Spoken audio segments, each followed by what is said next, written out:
Générique, c'est une société qui a plus de 30 ans d'existence et qui est spécialisée dans deux domaines principalement, la supply chain, exécution et tout ce qui est échange de données informatisées, dématérialisation fiscale des factures. On atteint à peu près 100 millions d'euros de chiffre d'affaires cette année et on a complètement renouvelé le comité de direction. Vous avez dû suivre ça dans l'actualité. Le comité exécutif influe une nouvelle dynamique chez Generix autour de l'innovation notamment.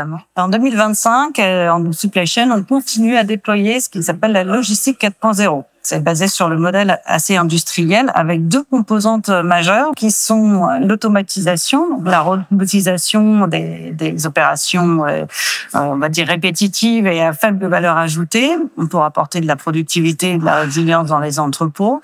Et le deuxième grand volet, c'est de rentrer dans l'ère de la planification, ce qui sous-entend commencer à prédire, donc travailler sur des modèles de prédiction, de charge de travail notamment, et puis d'arriver à optimiser le planning des ressources, ce qui est d'autant plus intéressant dans nos géographies où la main-d'œuvre est un sujet tendu. Si on peut illustrer, c'est la mise en place de ces automates et de ces éléments prédictifs. On peut mettre en évidence 4 technologies. Donc déjà, si on part sur la partie robotisation, on a vu ces dernières années se déployer la robotisation sous beaucoup de nouvelles formes. Et ces formes-là ont pour vocation à s'adapter à des cas d'usage très précis, de plus en plus précis. Donc, on a une diversité de solutions. La bonne nouvelle, c'est que ces solutions-là, les mécaniciens ou ceux qui les produisent travaillent également à accélérer leur mise en place, en fait, à réduire le temps nécessaire pour les déployer. Et également, et ça c'est aussi le jeu de la concurrence qui rentre en scène, les tarifs aussi commencent à diminuer. Avec des tarifs plus abordables et surtout des modes de commercialisation qui sont assez intéressants. La robotique on demand ou les automates on demand, ça commence à se déployer également. On a une deuxième technologie assez innovante et récente cette fois-ci dans les entrepôts, en tout cas récente dans une nouvelle forme, c'est ce qu'on appelle la vision par ordinateur, la computer vision. La computer vision, ça consiste à prendre des images et interpréter ces images et maintenant travailler sur de la reconnaissance d'objets de manière à pouvoir les compter et les reconnaître, c'est-à-dire s'assurer que l'objet ou la préparation ou la palette ou le support supporte bien les produits qui sont attendus dessus. Une troisième technologie, on appelle ça l'analyse profonde, le Deep Analytics.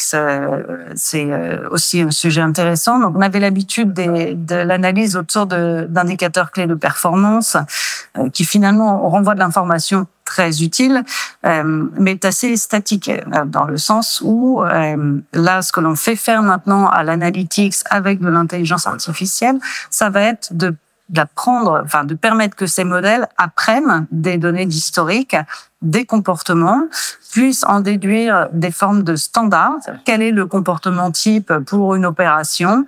Quels sont les seuils à ne pas dépasser pour rester dans une logique de standard? Et ensuite, l'étape d'après, c'est de mettre là aussi un robot informatique basé sur une intelligence artificielle qui va être capable de contrôler et de suivre toutes les données d'exécution et en dynamique les comparer avec ces standards de manière à alerter les opérationnels ou même à anticiper des risques de sous-performance liés à un événement que l'IA va pouvoir détecter. Voilà. Et enfin, la logistique 4.0, c'est aussi rentrer dans l'ère, comme je le dis en introduction, de la planification et du prédictif. On sait que la prédiction des ventes dans l'industrie s'est largement déployée depuis des années et ça sert à planifier le travail des usines. Et le sourcing et toute la chaîne logistique. Là, on zoome sur la partie vraiment exécution, que ce soit logistique ou transport.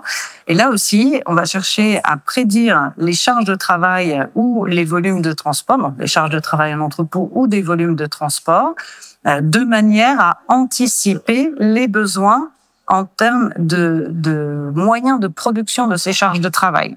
Donc, combien je vais avoir besoin de caristes, de préparateurs de tel type. Donc, ça va faire une bonne balance normalement entre des logistiques réactives, mais comme ça coûte cher la réactivité, balancer ça avec de l'anticipation et du planning pour essayer d'éviter de mettre les équipes dans le corner, comme on dit, un peu trop régulièrement, ce qui finit par être coûteux et fatigant pour tout le monde.